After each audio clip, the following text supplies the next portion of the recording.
വരെ അവസാന മണിക്കൂർ 89. ദൈവത്തിൻ്റെ അപ്പസ്തോലന്മാരുടെയും സാത്താൻ്റെ അപ്പസ്തോലന്മാരുടെയും സമയം. ദൈവത്തിൻ്റെ അപ്പസ്തോലന്മാരും സാത്താൻ്റെ അപ്പസ്തോലന്മാരും സത്യമായും ഇവിടെ സന്നിഹിതരായിരിക്കുന്ന സമയമാണിത്. സഭയ്ക്കുള്ളിൽ മാതാപിതാക്കൾ മക്കൾക്കെതിരെയും ഭർത്താക്കന്മാർ ഭാര്യമാർക്കെതിരെയും അങ്ങനെ എല്ലായിടത്തും ആശയക്കുഴപ്പങ്ങൾ, ഭിന്നതകൾ നിലനിൽക്കുന്നു. നേരത്തെ തന്നെ പ്രവചിക്കപ്പെട്ടിട്ടുള്ള പീഡനങ്ങൾ സത്യമായി ഭവിക്കുന്ന കാലമാണിത്. സഭ ഇപ്പോൾ സ്വാഭാവികമായ ഒരു ഭിന്നതയിലൂടെ കടന്നു പോകുന്നു. എൻ്റെ പുത്രൻ്റെ അനുയായികളും സാത്താൻ്റെ അനുയായികളും ഇരുഭാഗത്തും നിൽക്കുന്നു. ആകാശം തുറക്കപ്പെടുകയും എന്നത്തെക്കാളും അധികം ശക്തമായ ശുദ്ധീകരണം നടത്തപ്പെടുകയും ചെയ്യുന്ന ഒരു സമയത്താണ് നിങ്ങൾ ജീവിക്കുന്നത്. എൻ്റെ പ്രിയ മക്കളെ, ഉടൻ തന്നെ ദേവാലയങ്ങളിൽ നിന്ന് ദിവ്യകാരുണ്യം എടുത്തു മാറ്റപ്പെടും. ഞാൻ നിങ്ങളോട് ആവശ്യപ്പെടുന്നത് വിശ്വസ്തരായി തുടരാനാണ്. നിങ്ങളുടെ പ്രാർത്ഥനകളോ വിശ്വാസ സംബന്ധിയായ പ്രബോധനങ്ങളോ ഒരിക്കലും മാറ്റരുത്. കാരണം അങ്ങനെ ചെയ്യുന്നത് ദൈവദൂഷണമത്രേ. സാത്താൻ കൗശലക്കാരനാണ്. നിങ്ങൾ അറിയാതെ തന്നെ അവൻ നിങ്ങളുടെ ആത്മാക്കളെ മോഷ്ടിക്കുന്നു. പ്രാർത്ഥനയും എളിമയും കൊണ്ട് സ്വയം ഒരുങ്ങുന്നില്ലെങ്കിൽ വരാനിരിക്കുന്ന സഹനങ്ങൾ എൻ്റെ അനേകം മക്കളെ നശിപ്പിക്കും. അവർ പരിശുദ്ധ സുവിശേഷങ്ങളും പ്രാർത്ഥനകളും മാറ്റാൻ ആരംഭിച്ചു കഴിഞ്ഞു. ഇത് യേശുവിനോടുള്ള സ്നേഹം കൊണ്ടല്ല. അവർ അഗ്നിയിൽ ദഹിക്കപ്പെടും. നിങ്ങൾക്ക് അധികം സമയം അവശേഷിച്ചിട്ടില്ല എന്നോർക്കുക. പെട്ടെന്ന് തന്നെ എൻ്റെ പുത്രൻ യേശുവിൻ്റെ മടങ്ങിവരവ് നിങ്ങൾ കാണും. അവൻ്റെ ദ്വിതീയാഗമനം ഇനിയും താമസിക്കില്ല. എന്നാൽ അതിനു മുൻപേ നിങ്ങൾ സ്വർഗത്തിൽ നിന്നുള്ള അടയാളങ്ങൾ കാണും. ഇതാ, ദൈവത്തിൻ്റെ നീതി നിങ്ങളുടെ മേൽ പതിക്കുന്നു. ലോകവസ്തുക്കളോട് കെട്ടിയിടപ്പെടരുത്. എന്തെന്നാൽ അവയെല്ലാം നിമിഷ നേരം കൊണ്ട് കടന്നു പോകും. ഈ വെള്ളപ്പൊക്കങ്ങളും ശക്തമായ കാറ്റുകളും കൊടുങ്കാറ്റുകളും എല്ലാം സംഭവിക്കുന്നത് എന്തുകൊണ്ടാണെന്ന് സ്വയം ചോദിക്കുക. ഇപ്പോഴും എന്നേക്കും നിലനിൽക്കുന്നതും വിലയുള്ളതും ദൈവം മാത്രമാണെന്ന് നിങ്ങൾക്ക് മനസ്സിലാക്കി തരാൻ വേണ്ടി മാത്രമാണ് ഇവയെല്ലാം സംഭവിക്കുന്നത്. അവിടുന്ന് നിങ്ങളെ സ്നേഹിക്കുന്നു. എന്നാൽ നിങ്ങളിൽ അനേകർക്ക് തങ്ങളുടെ പ്രത്യാശ നഷ്ടപ്പെട്ടിരിക്കുന്നു. കാരണം നിങ്ങളുടെ മനസ്സിനെയും ചിന്തകളെയും എങ്ങനെ നശിപ്പിക്കാമെന്നറിയുന്ന ദുഷ്ടാരൂപികളുടെ പ്രവർത്തനം തന്നെ. പിശാച് നിങ്ങളെ ചതിക്കാൻ ആഗ്രഹിക്കുന്നു. ആ ഉദ്ദേശത്തോടെ കടന്നു വരാനായി അവൻ ഇപ്പോൾ എല്ലാ മാർഗങ്ങളും കണ്ടുപിടിക്കും. എന്നാൽ നിങ്ങൾ അവനെ കടന്നു വരാൻ അനുവദിക്കരുത്. തൻ്റെ സമയം അവസാനിക്കാറായി എന്നറിയാവുന്ന അവൻ സദാ ചുറ്റിക്കറങ്ങി നടക്കുന്നു. അതുകൊണ്ട് പ്രാർത്ഥിക്കുക. ഈ ലോകം മുഴുവനും ധാർഷ്ട്യവും അല്പത്തരവും വ്യാജവും ഭീകരതയും കൊണ്ട് നിറഞ്ഞിരിക്കുന്നു.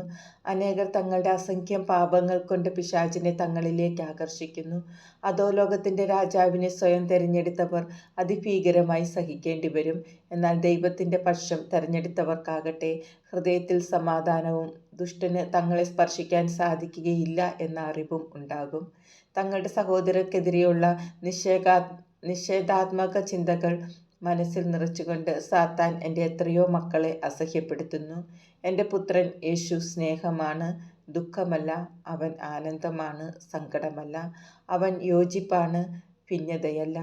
അതുകൊണ്ട് ദൈവം സൃഷ്ടിച്ച നന്മയായതിനെയെല്ലാം നശിപ്പിക്കാൻ ശ്രമിക്കുന്ന സാത്താൻ്റെ കെണികളിൽ പോയി വീഴാതിരിക്കുക.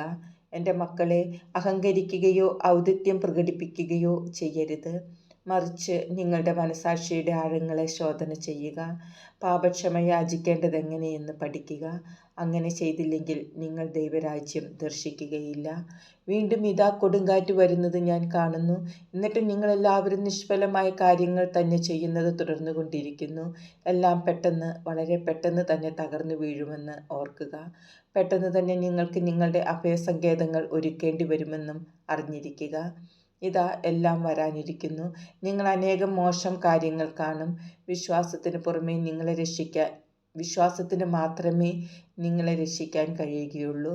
സാത്താൻ അനേകം ആത്മാക്കളെ സ്വാധീനിക്കുന്നത് ഞാൻ കാണുന്നു. അവൻ അവരെ അഹങ്കാരത്തിൻ്റെയും അഹന്തയുടെയും വഴിയിലൂടെ നയിക്കുന്നു.